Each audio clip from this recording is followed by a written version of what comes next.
माता वैष्णो देवी की पावन कथा। श्रद्धा, तपस्या और धर्म की विजय की अमर गाथा। बहुत प्राचीन समय की बात है। भारत भूमि पर धर्म, भक्ति और तपस्या की धारा निरंतर बह रही थी। उसी पावन काल में माता आदिशक्ति ने संसार के कल्याण के लिए वैष्णवी रूप में धरती पर अवतार लेने का निश्चय किया। माता ने त्रिदेवों ब्रह्मा, विष्णु और महेश की संयुक्त शक्ति से जन्म लिया, इसलिए उन्हें वैष्णवी कहा गया। माता का उद्देश्य था अधर्म का नाश और धर्म की स्थापना। माता वैष्णवी का बाल्यकाल। माता ने एक साधारण कन्या के रूप में जन्म लिया, लेकिन उनके तेज जान और करुणा से सभी चकित रहते थे। बचपन से ही माता ध्यान, तप और सेवा में लीन रहती थी। उन्हें सांसारिक सुखों से कोई लगाव नहीं था। माता ने बचपन में ही यह निश्चय कर लिया था कि वे भगवान श्री राम को ही अपना पति स्वीकार करेंगी। वे दिन रात श्री राम का ध्यान करती और तपस्या में लीन रहती। त्रेता युग और श्री राम से वरदान। जब त्रेता युग में भगवान श्री राम पृथ्वी पर अवतरित हुए, तब माता वैष्णवी ने उनका दर्शन किया। माता ने श्री राम से विवाह का वर मांगा। भगवान श्री राम मुस्कुराए और बोले, ओपन कोट, माता, इस युग में मेरा विवाह हो चुका है, परंतु कलयुग में मैं कल की अवतार लेकर तुम्हें स्वीकार करूंगा। तब तक तुम धरती पर रहकर तपस्या करो और भक्तों का कल्याण करो। Close quote. यह वर पाकर माता अत्यंत प्रसन्न हुई और उन्होंने त्रिकुटा पर्वत को अपनी तपोभूमि बनाया। त्रिकुटा पर्वत पर तपस्या माता वैष्णवी त्रिकुटा पर्वत की गुफा में रहकर कठोर तप करने लगी। चारों ओर घने जंगल, ऊंचे पर्वत और दिव्य शांति थी। माता दिन रात ध्यान में लीन रहती। उसी समय एक तांत्रिक भैरवनाथ माता के सौंदर्य और शक्ति से आकर्षित हो गया।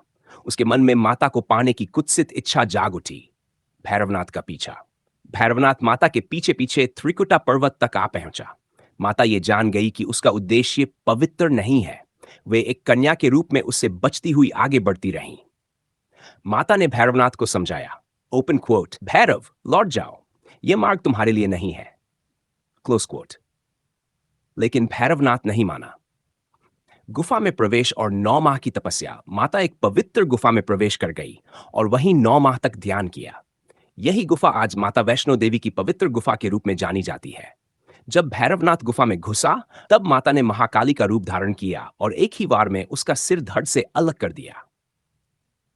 भैरवनाथ को मोक्ष मरते समय भैरवनाथ को अपने पाप का बोध हुआ। उसने माता से क्षमा मांगी।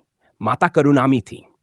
उन्होंने भैरवनाथ को क्षमा करते हुए कहा, ओपन क्वोट, तुम्हें मोक्ष मिलेगा और जो भक्त मेरे दर्शन के बाद तुम्हारे दर्शन करेगा, उसकी यात्रा पूर्ण मानी जाएगी। Close quote. यही कारण है कि आज भी भैरवनाथ मंदिर माता के दर्शन के बाद जाना जाता है। 3 पिंडी और माता का निवास। गुफा में माता 3 पिंडियों के रूप में विराजमान है। महाकाली शक्ति, महालक्ष्मी धन और समृद्धि, महासरस्वती ज्ञान। ये तीनों शक्तियां मिलकर माता वैष्णो देवी का स्वरूप हैं। जय माता दी की गूंज आज भी लाखों भक्त कठिन चढ़ाई, ठंड, थकान और कष्ट सहकर माता के दरबार में पहुंचते हैं। कहते हैं, ओपन कोट, माता के बुलावे के बिना कोई वहां नहीं पहुंचता। Close quote. जो सच्चे मन से जय माता दी कहकर माता को पुकारता है, माता आता उसकी हर मनोकामना पूर्ण करती है। कथा का संदेश। ये कथा हमें सिखाती है कि सच्ची भक्ति से हर कठिनाई दूर होती है।